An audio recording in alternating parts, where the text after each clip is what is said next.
So how do we fix that? Well, stay tuned and we'll take a look.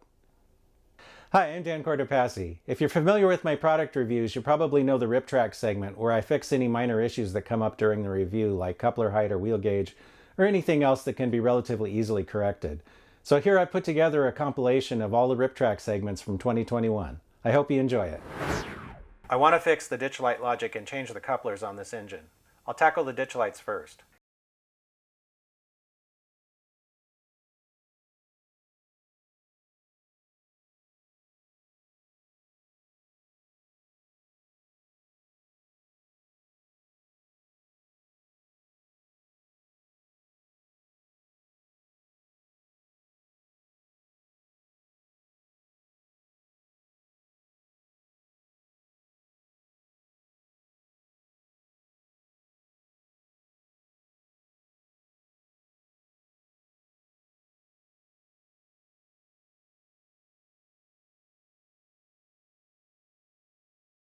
If you have a Loc programmer, you can download the factory sound file from the LocSound website.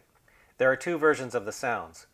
The hi-fi file for the ScaleTrains SP units is 97492.5. You can fix the ditch lights without the sound file, but I like to keep sound files on hand for each of my locomotives. That way it's easy to restore the locomotive setting if the decoder has a glitch at some point in the future.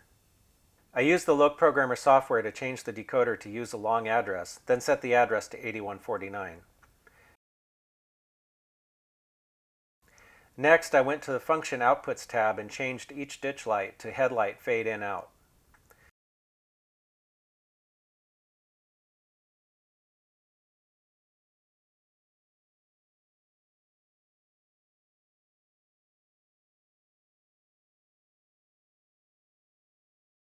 If you don't have a Loc programmer, you could also do this by programming the individual CVs with your DCC system. You can download manuals for ESU decoders for free from the LocSound website. Now the ditch lights don't flash when the horn blows. Much better for SP. If you want to take the model apart, first remove the couplers on both ends. Now you can remove the shell. The speaker enclosure is in the rear. The decoder is in the middle. It's connected to the factory light board with a 21-pin plug. If you have the DCC ready version of this model, this is where you'd install the decoder. The wiring between the shell and the chassis is accomplished with some clever contacts, eliminating wires between the two and making it easier to take the shell off. While I have it apart, I'm going to change over to KD158 whisker couplers. Since I'm using whisker couplers, I can remove the factory coupler springs. The KDs drop right into the factory draft gear boxes. Both of the new couplers ended up slightly low. I filed some material from the tops of the draft gear boxes to fix them. There's a cleverly hidden dummy coupler on the front pilot. To use it, first remove the two tiny Phillips screws that hold the bottom cover in place. Lift off the bottom cover to release the coupler. The dummy coupler is molded on the back of the streamlined coupler cover. If you want to use it, reinstall the coupler cover with the coupler facing out. When open, the coupler will pivot. It almost looks like it should open and close without having to take it apart, but I couldn't get it to work on my model and I didn't want to break it. In the rear, ScaleTrains recommends an 1133 coupler conversion for this model. The 1133 conversion set includes a draft gear box, a metal adapter, a coupler spring, and the two-piece coupler. Barbed tabs on the top of the draft gear box are meant to lock into a slot in the bottom of the tender. This is a different Bachmann tender with the slot. Unfortunately, my model of 611 has an entirely different coupler setup. There's no way the 1133 conversion is going to be usable on my engine. It's possible that newer versions of Bachmann's Class J have a different tender setup. Since that isn't going to work, I'm going to attempt to fix the factory coupler. It looks like part of the problem with the low coupler is that the screw is slightly stripped out and won't fully tighten the draft gear box lid. This is a set of 1.4mm by 3mm 0.3 pitch screws from Northwest Shortline, part 1143-5. These are a little bigger than the factory coupler screw, and I found that I could use one of these to replace the original screw. I'm holding the draft gear box lid with some pliers to keep it from spinning while I'm installing the new screw. It's important to check to make sure that the coupler moves freely side to side. Looks good. Unfortunately, the coupler still droops, but at least now it won't fall off the engine. I removed the coupler again and decided to file some material from the cast-on part of the draft gear box. This should reduce the vertical play in the coupler. After putting it back together, the coupler matches the microtrain's height gauge. If you have a DCC ready version of this model and want to install a decoder, you'll need to remove 2 screws in the bottom of the tender. Once the screws are out, the tender shell will lift off. Inside the tender is a factory circuit board. It includes a connector for the locomotive. I've already installed a LocSound Select microdecoder in this model. The instructions mention a dummy plug, but I had to solder the wires from my decoder to contact pads on the factory board. It could be that more recent versions of this model have an improved circuit board. Since the wheel gauge issue hasn't been causing any issues running on Kato Unitrack so far, and since this is an engine I only use on occasion, I'm going to leave the drivers alone for now. The tender wheels can be removed by carefully prying them out. Unfortunately, I couldn't figure a way to use my NWSL wheel puller as intended to re-gauge these wheels.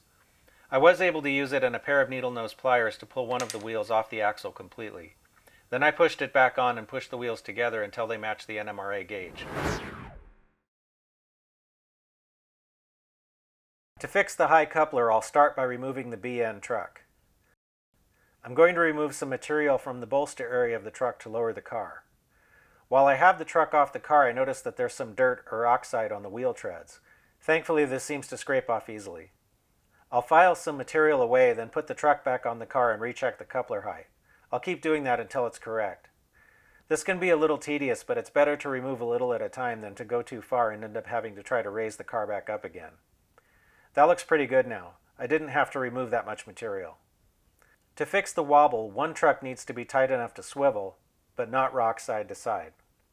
Sometimes you can just tighten the bolster screw, but that doesn't work on this car. The bolster pin on the car body is too long to allow the screw to fully clamp the truck. I'll need to remove a little material from this area. I'm using my fingers to guide the file and keep it flat relative to the car bottom. I don't want it to tilt and risk damaging the airline detail along the underside of the sill. When putting the truck back on, the trick is to tighten the bolster screw just enough so that the truck can still pivot but not rock side to side. It can take a little adjustment to find the sweet spot sometimes. This one looks good now. The truck on the other end should be left alone. That creates a 3-point suspension between the bolster of one truck and the wheels of the other. This prevents the car from wobbling while still allowing it to negotiate uneven track work. Now that I've fixed all of the operational issues with this car, I'll put a dot of green paint on the bottom so that later on I know it's been worked on already.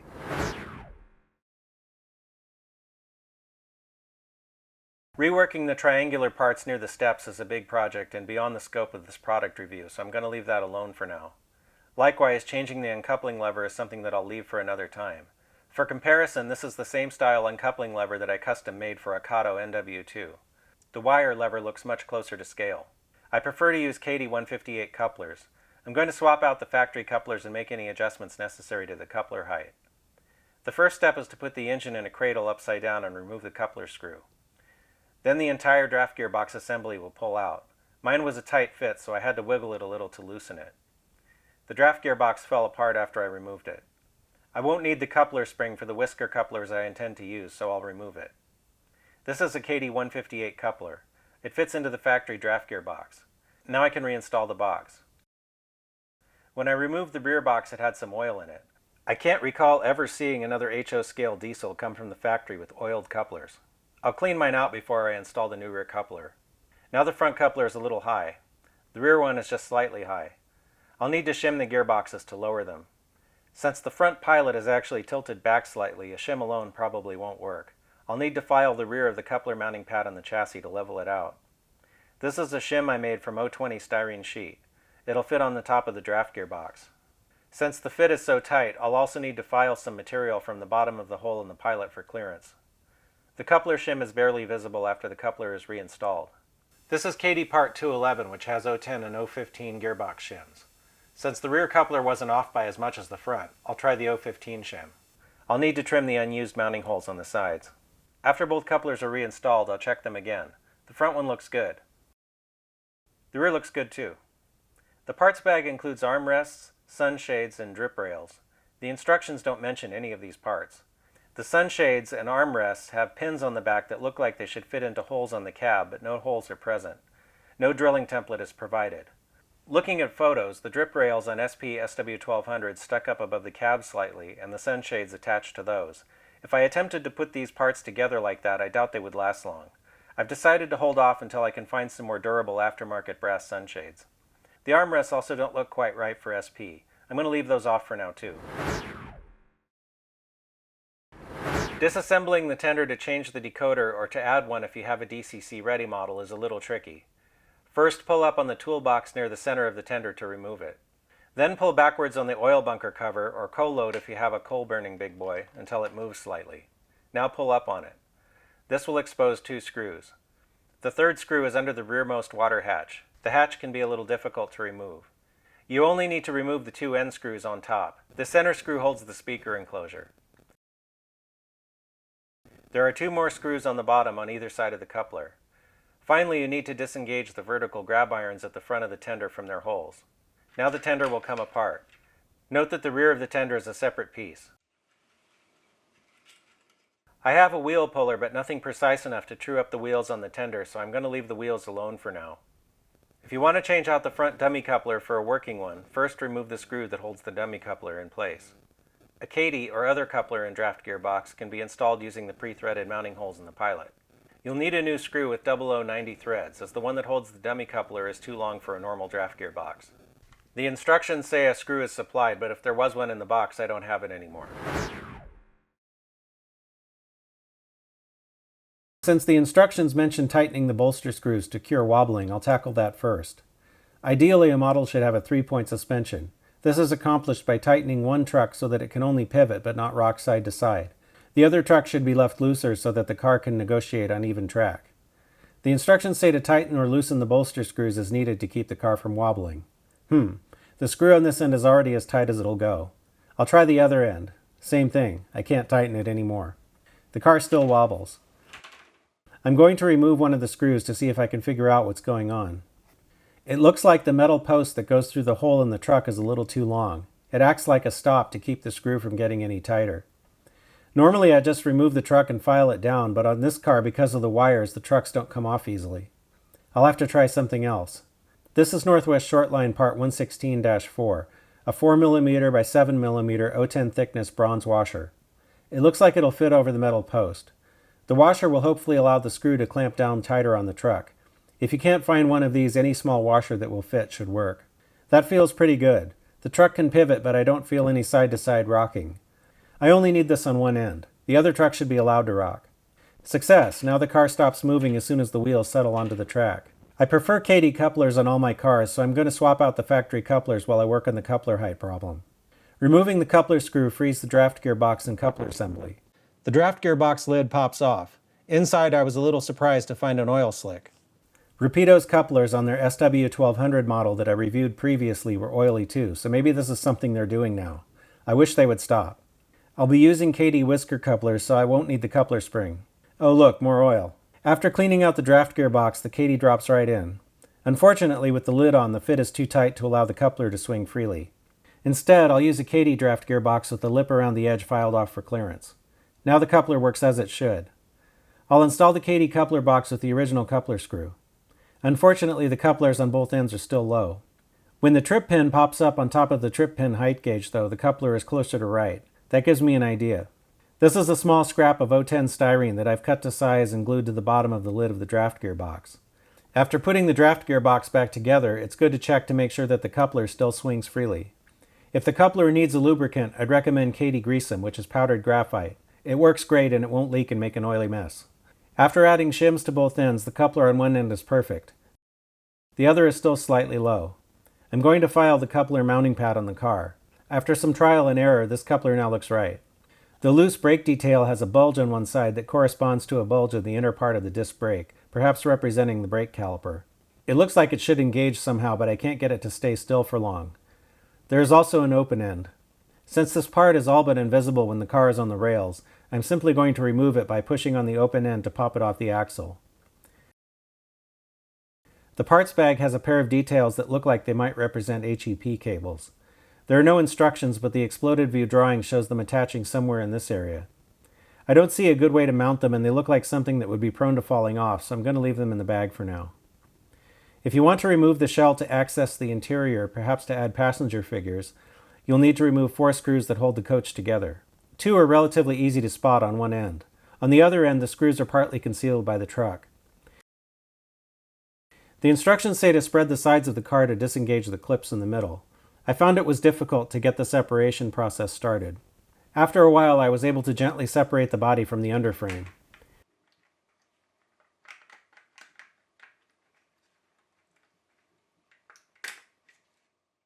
The seats look like they should be able to accommodate passenger figures. I like how they're painted in a two-tone scheme. A pair of contact studs on one end carry power to the light board that's mounted on the top of the car. If you have a car that doesn't light up, try squeezing the shell onto the underframe a little tighter. When putting the car back together, watch the pieces that extend down on either side of the stepwells. I had to pry mine out a little bit to get them to engage the grooves on the sides of the stepwell cover. The car should snap back together relatively easily. Just a side note, but the instructions say that the disassembly procedure for the dinette cars is a little different.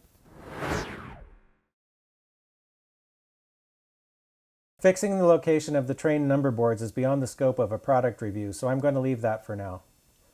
I'm not a huge fan of plastic couplers, so I'm going to replace the ones on the model with KD158s. The front coupler draft gearbox is a little unusual. To remove it, first remove the two small Phillips screws on either side behind the pilot. Be careful not to lose the screws, they're really tiny. Next, remove the plastic strap that holds the back of the draft gearbox. Now the coupler will pull out from the front. The draft gearbox fell apart outside the model. The larger plastic piece is the top. The KD158 coupler fits nicely in the draft gearbox. Reassembly is the reverse of taking it apart. The front coupler now droops a little. Since the design of the draft gearbox is so unusual, I don't want to mess with it. I'll try a shim under the coupler shank. This is a shim I made from 010 styrene. It's 2 HO scale feet wide to fit within the draft gearbox. I'll secure it with a tiny amount of liquid styrene cement. It's a good idea to make sure that the coupler can still swing from side to side. Mine sticks a little on one side. I'll try a little KD Greasem, which is a powdered graphite lubricant. That helped. A KD158 fits nicely within the rear draft gearbox on the tender. The coupler height came out okay. So that's it for this time. If you like this video, then please like, comment, share, and subscribe. Stay tuned and thanks for watching.